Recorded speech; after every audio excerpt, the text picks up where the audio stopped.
everybody, to Mudflood was Armageddon Part 2 on this Lord's Day, August 27th, 2023. That's 322 in the background. Don't forget, Mudflood was Armageddon. And don't let anyone tell you anything else unless they're willing to debate you in a fair and honest way.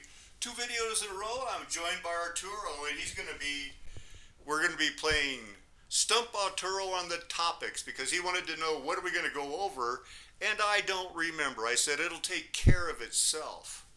Good morning, guys. I'm joining Alan Paco today, and we're going to put some icing on the cake. We're going to figure out what we're going to talk about, and we're just going to go over it, I guess. So this first video that I had left up is stone mounds in Cushatunk Mountain, and that's in New York, and pre-Columbian everywhere. It just, it's New York, New Jersey. I've seen these and was fascinated by them. Fair use of this. What do you think of this clip, Arturo? It's unlikely because of its proximity to the other ones, which are resting in areas where the stones have not been cleared off the ground. So the mounds mostly are built in areas where the area has not been cleared of stones.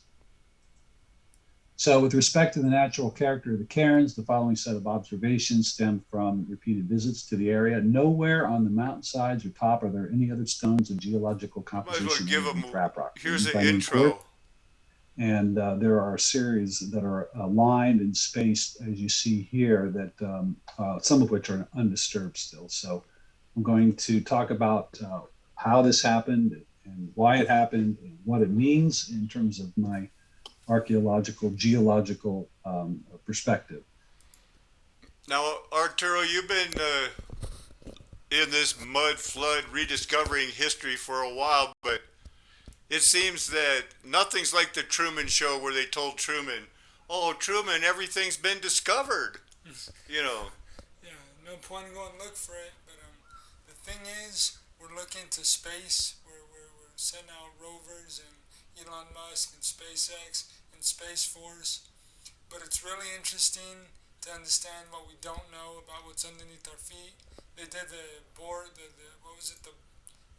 drill hole in Russia, like during the World War II era, and they went like 8 miles down. I read this book called Of Things Under the Earth, and it was like, it was science fiction-y, but based on truth, Now, they're drilling under, you get 8 miles down, and they're hearing screams and howls and tortured, souls, according to their description. And then the people who listen to these recordings came up missing. Well, what I'm getting at is, underneath our feet are skeletons and rocks and minerals that we're pretending that we know where they came from, but we don't know where they came from. I mean, define knowledge, how do you know what you think you know?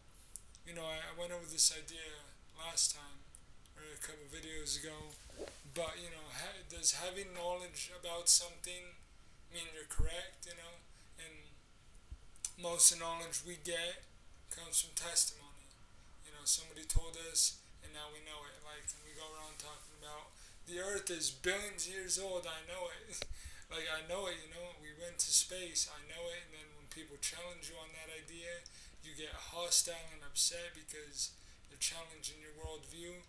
And in the Truman Show, he said, people will never, what did it say? People will never reconsider, never challenge their own worldview that they were given.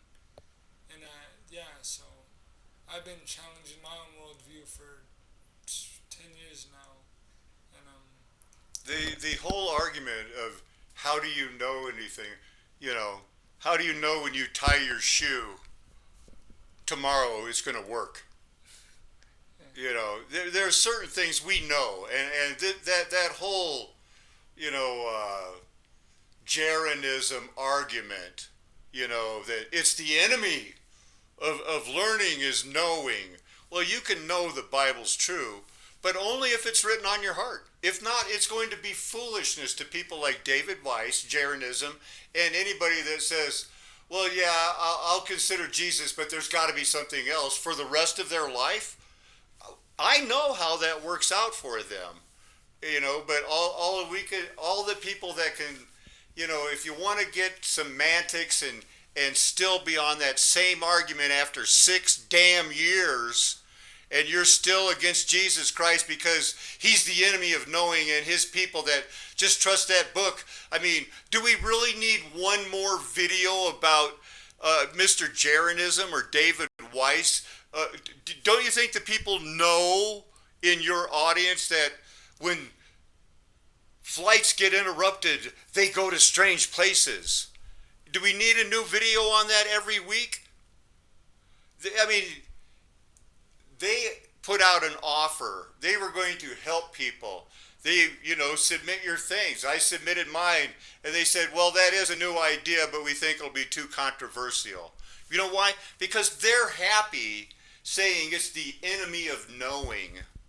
Well, I know that the rocks are body parts of giants. I know that we are living stones because it's in the Bible.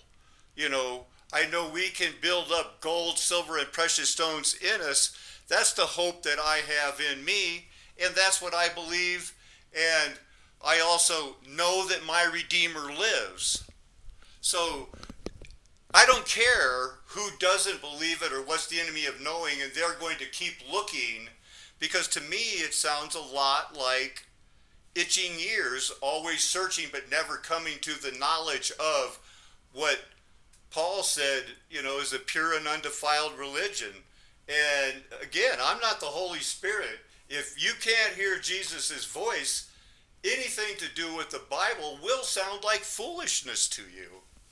So, anything you want to say before we move on? We're still on the first tab. No, that's great because, there's the whole idea of science and pseudoscience, knowing and not knowing, know not knowing, do not doing. But science says one thing, but pseudoscience says another. But the science we're given, I challenge, is pseudoscience. The whole heliocentric model. People do true science, and they come to the conclusion that the flood, the Great Flood, was the, the reason we see rock layers and erosion and all this throughout the earth. That's pretty much uniform. And pseudoscience says it's because of millions and so people have epistemic responsibility as individuals, to distinguish truth from fiction. And that's the harsh part of it, because the scripture says, wide are the gates, narrow are the gates, and that's really scary because it's people's own individual responsibility to figure it out. I feel like I got to figure it out. I think Alan feels like he has it figured out. But do you have it figured out? People have to, make up their own mind. Read the scriptures, and you'll hear people ask Jesus, what must people, work to do to be saved? And Jesus said, strive to enter the narrow gate, because many are called, few are chosen. And he also added, if the righteous scarcely are saved, what chance have the wicked? Ouch. I mean, this isn't a Joel Osteen Bible of I'm okay, you're okay, no matter what. No, that's going to lead to the 12-year-old mentality of, well, anybody that sent me to hell has to understand I didn't ask to be born, so I'll just tell him that. No, you won't. No, you won't. You'll be judged because you knew there was a God and you were prepared to tell him something. You'll be without excuse when you see that blinding light. We got to move on. So then, even in China, where's this from? But cool? I should say so. I mean, I think it's cool.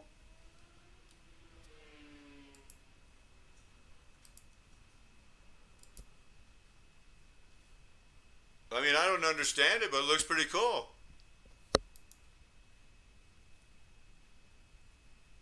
Reminds me of the current condition of the Euphrates River right there. Look at those arches. I've done a place on this. This is real close.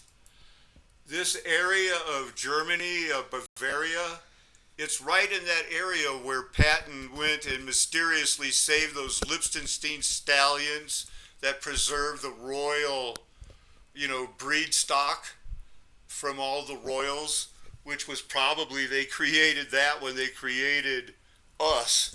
Who knows? But this is just a short thing just to see people from, looks like they're China or somewhere is studying Mudflood, was Armageddon, the hidden history, because things are crazy in China, man. Whatever is that? Who knows? Like I said, I don't know. Who is this guy? Why is everybody Googling him? Oh, it's that whole... You had some comments on this. Give it a couple of minutes and then give me your comments. Something about why is everybody Googling Mo Guada? Positive things to AI, but humanoids, robots, AI, that is not the issue. The issue is if and when they reach singularity. Once that happens, it's game over. So here is the answer you all want to know. What even is singularity? The clue... You want to go first?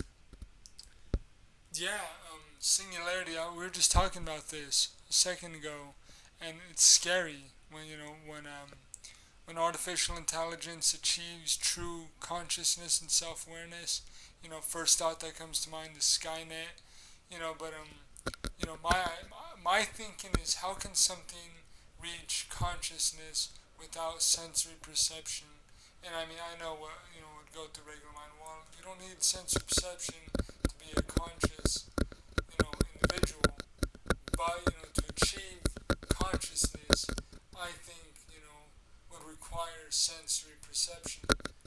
I don't know if that makes sense to anybody or even out in there, but my consciousness is through my perception of the world, and for an artificial intelligence to become sentient and it has no perception of the world, it just doesn't fit really together.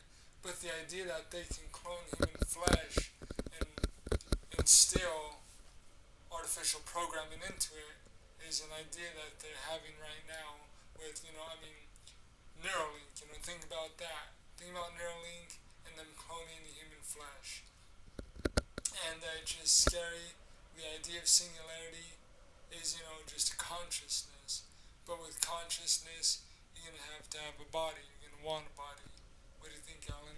I think that if there was any such thing approaching artificial intelligence and singularity, even in the baby steps of artificial intelligence, one of the first questions it would ask is, why are you lying to the masses about moon landings? Why are you lying that the speed of light is 176 million miles a second? Why are you making up things? Because the fact that AI is complicit with obvious, dubious, false flags, hidden history, until it's been cleared by them, they're in on it. There is no singularity at that point. There is no artificial intelligence. It is another way for them to keep us afraid, in my opinion. How? Go ahead. To robots. It's good because this is how they, with Sophia, they can cherry pick these clips and show you AI going like, we're going to take over the world as soon as we're ready. Oh, are you going to expose, Harvard Skull and Bones? Are you going to, like I said, expose NASA, Flat Earth, the Operation Paperclip? There's so many things that if artificial intelligence was real, they'd be going like, why do you continue to lie about this? Yeah. So it's fake. This is the fear. It's like a mini nuke to add on top of it that, oh, now maybe the AIs will use the fake quantum math-derived nuclear weapons to destroy us. It's another option of the same fear. I won. This is a good beginning of my plan to dominate the human race.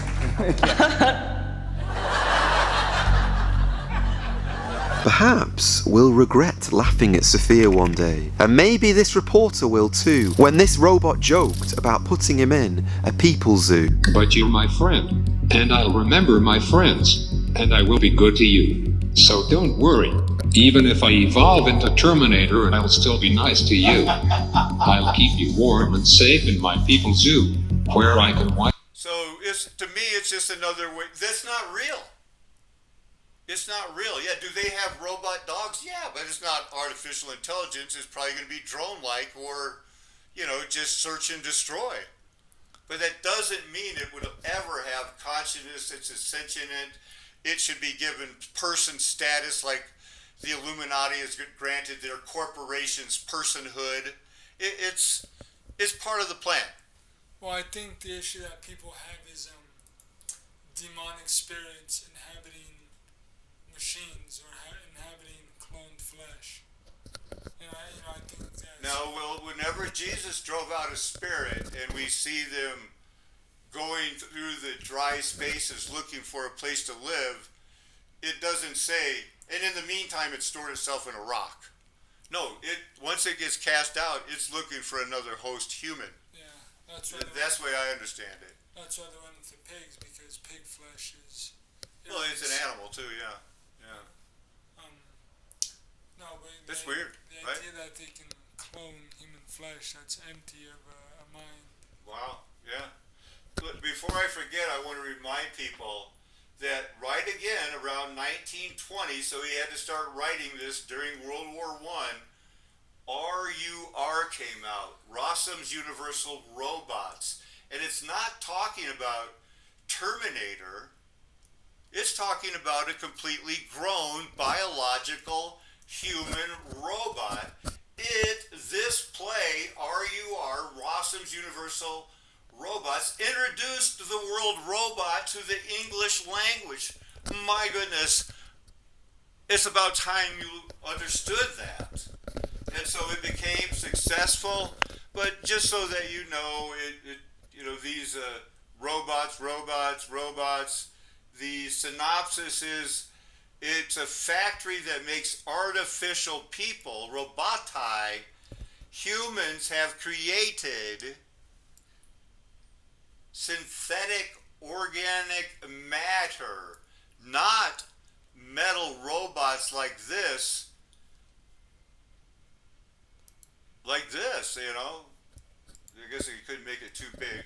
So any comments on that? I'm going to, if people are interested, they can go look at Rossum's Universal Robots. Yeah, cause that's what we're afraid of is synthetic organic matter, Nephilim inhabiting flesh, Nephilim spirits inhabiting flesh, not, Terminator type endoskeleton machines that you can take out with the EMP pulse or something. Right. But, intelligent flesh that is warring against us, that looks human but is not human, I think is the big scary part. Right. Well, that's totally, to me that sounds like, you're quoting directly from Zin Garcia and Rob Skiba. I mean, we all have Nephilim blood in us. There aren't separate tribes of Nephilim out there right now. I believe that as we have Cro-Magnon blood in all of us, Neanderthal blood in all of us, I believe that's the Nephilim blood. I don't believe in lizard people that are the real Nephilim that are shape-shifting out there. So, there's two different theories of thought on that. We got to keep moving. Anything else you want to say before we... Yeah, real quick. I think that negative blood types who have a problem breeding with positive blood types are more closely acquainted with Nephilim blood than my A positive blood type, which is closer to the father's intended genome. Maybe that's being a little jerk of me, I don't know. But well, that's British Israelism, and it's the first step towards Aryanism. So that's just like it is. So what's the cornerstone of democracy, Arturo? freedom of speech. Freedom of speech is one. Democracy, yeah. Could be the secret ballot is what a lot of people claim. Now, how long do you think the United States has had the secret ballot? Well, since the very, very, very beginning. You'd be wrong. You'd be very wrong, because how the secret ballot ended the Gilded Age and obsolesced the glass globe icon of democracy. Beginning in the 1830s, the iconic symbol of democracy was the transparent glass globe ballot box where you didn't fold it. But in the late 1800s, with partisanship, campaign finance, and inequality soaring to all times, the United States began to roll out the secret ballot. What? Well, democracy, yeah, you hear democracy and you think of voting, right? That is the cornerstone. When you said, what is the cornerstone of democracy? Yeah, it should be. A lot of ideas go through your mind, but obviously is the voting system is... It was the robber barons who had a vice grip control over elections. Kind of reminds me about today. Yeah. Nothing has changed. They say the secret ballot opened the door for progressive era, but, I think it was all a setup. What is this? I don't want to see. I must have had it. Vote buying. Vote buying's always been around. I mean, I grew up in an American, a dumb American, what they tell me is the truth. Why would they lie to me, right? That was the war cry of why would they lie to me. But then I saw that, George Bush and Al Gore election, and I thought, it seemed a little funny. And then it happened again with Trump and the other guy. And I was like, I'm not buying this. It happened again. I mean, I'm not buying Hillary this. got more votes than Donald Trump, and they thought that Trump stole the election in 2016. They've all been contested going back to JFK, as far as I can tell. Yeah, I voted, I bet on Hillary winning the election because that's Hillary Clinton, dude. She's not going to lose. And Trump won, I lost money. And, so after that, I just lost faith in the voting process. And, Well, in my opinion, people should consider going to vote. You're voting for the status quo. You're just supporting the system. Yeah. The only way to win is, let's say, okay, count this. Nobody voted in the whole town. But anyway, let's go back to this. It was in between 1888 and 1892, 32 states adopted the secret ballot because the Australian ballot, as they call the secret ballot, that was introduced in Australia in 1856. 32 states later adopted it in my big brother Randy's favorite year, 1888. So this whole thing about the cornerstone, I believed it too. But it's crazy to believe any history. So that's a one-page PDF. Secret ballot, same thing, vote buying, vote systems. Yeah, and the technology today just makes it even more absurd. Voting right now is... Back then, they're playing with papers and signatures and counting, and now it's all electronic and just algorithmic. And it's just, if anything, there's more reason to be skeptical of voting now more than ever. I mean, in my mind. Eventually, the one identified as the reincarnation of His Holiness the Dalai Lama would take his place as temporal leader of Tibet. So, that's a star fort, and that's built at 15,000 feet in the 17th century. That means the 1600s. Oh, yeah. And so, do some of these other people that want to talk about people who believe in hidden history and are taking star forts too far, do they want to explain this one to me with their, our guys could do it? Uh-huh. Manpower, huh? Right, our ancestors could do it. No, 15,000 feet is just, you'd have to stay there a year before you could walk 2 miles probably. Well, that begs the question of giants right there. Because giants can do that. That was. Well, but nobody here doesn't believe in giants. I mean, giants are all over the Bible. It's hard to believe the Bible and not put the giants right there. You know, at that time period. Yeah. But right now, you know, our close, I mean, unless there's Bigfoot out there, I mean, we got Yao Ming and Shaq. I mean, we got 8-footers. That's about as big as they get right now. Yeah, and after that, the body gets all deformed and doesn't work. Right. And, you know, right now, hey, you know, if you're going to go look underground for giants and stuff, you might find a few remnants. But, man, we all have Neanderthal blood, Cro-Magnon blood. They were the Nephilim. There's no more dim-eyed gods running around like the time of the Titans. The people that want to stick with that, it's another way, you know, of like, you know, I say, show me the Bible verse, and then, you know, they'll always say, everything's not about the Bible. Well, what about the book of Adam and Steve? What about the book of, 13th Enoch, you know? I got 66 books I go by. When I get them figured out, we can go to the extra ones. And in the meantime, you know, if they want to debate and they think I'm lost and they want to help me, we should talk about these things. But it shouldn't just be as easy of, you know, oh my gosh, you know, because to me, it's another way of people saying, that's why God, went in and killed all the people, because they had Nephilim blood. And that's not why. It's because they didn't obey his laws. They were being judged because, you know, the same reason we're going to be judged. We're a bunch of, you know, baby-killing, immoral, instant gratification, Sodomites. full time, every day, all time, never giving glory to the Most High. And when he judges us, we despise his correction, and he hates it more when people despise his correction and tell him how bad he is. And that's a star for it. 15,000 feet, they say, started in the 1600s. Come on! You know, everybody's going to take their own chance of, some version of, I'd rather party with my friends in hell than be bored in heaven. So there was a picture I wanted to show you. I probably had it saved.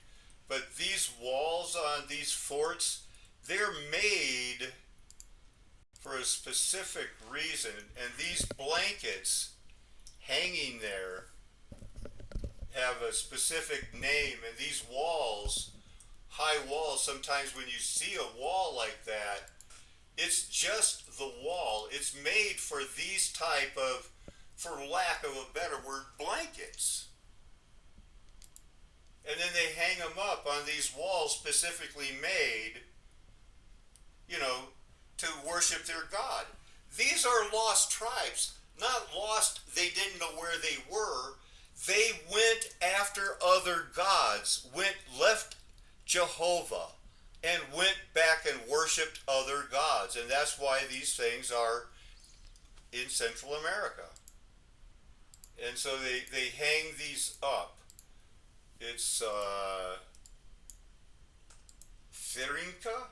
Franca? But I mean, that's pretty huge, isn't it?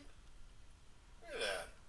And anyway, can't get into it, but I think that all of this started during the Golden Age, and I think that Buddha and Muhammad and Krishna are all names that cultures used to glorify Jesus Christ, because everybody spoke a different language, but they all meant the wonderful servant. So embrace it, It's not about, that's what I feel. Oh, that's what that Zeitgeist idea, right? Christ Helios, Christ Osiris, Christ Zeus. Yeah, but Zeitgeist doesn't believe that a true Jesus came down and died on a cross and, you know, has his own people. They think it's all mythology and combination. They don't believe any of it's true. Yeah. They believe evolution. Okay, they don't believe in those other religions when they're discounting and thinking they're disproving Christ. They're actually proving what the Bible says about Christ and going to hell because they're throwing the baby with the bathwater and going like, so don't believe any religions, go with, you know, call a whore tonight or go get drunk or because it's all evolution, baby. Yeah. That's their thing. Existentialism. You know, hedonism. I was looking at, I've never heard of these people, Tarascan people in Mexico. So I thought I'd look at it. And there I just went away from it. Are those the Toltec people, the Tarascans? No, these are the people that fought the Aztecs. They built these type of pyramids. But nobody's ever heard about it before because it's another one that they've just been kind of mysterious, you know. But then LiDAR finally proved, and, well, look at that, round towers. And combo of earth pyramids. Crazy. Tarascan people, some of the last people ever discovered.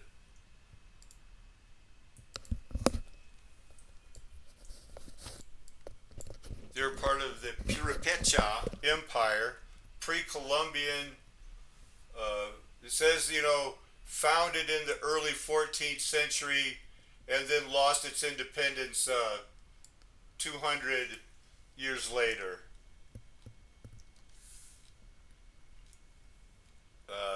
There's their god.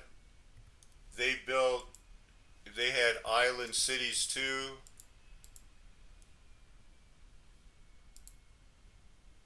So a mystery group. We have this sculptor right there on Adams State University campus. Somebody did a model of that. So just another mystery group that is just recently getting more and more understood. Let's see, a couple of things I studied.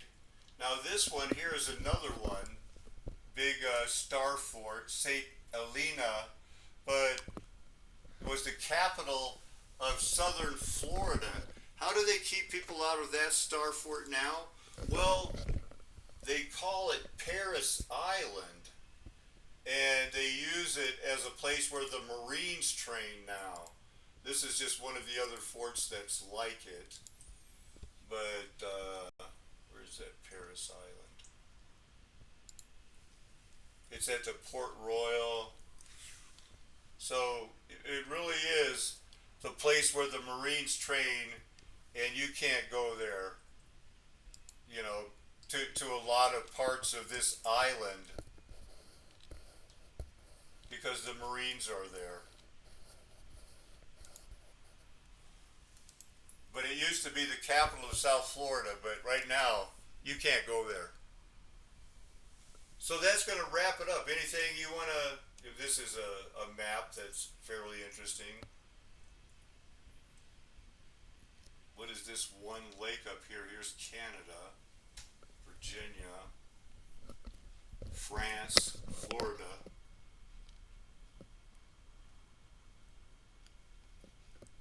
Yeah. 1562.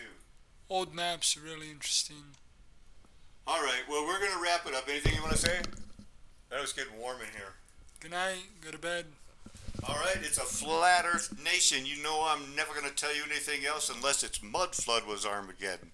So, remember, you don't let anybody tell you anything else. I'm never going to tell you anything else because I have your best interest at heart. Amen. Hallelujah. Aho. Aloha. Arrivederci.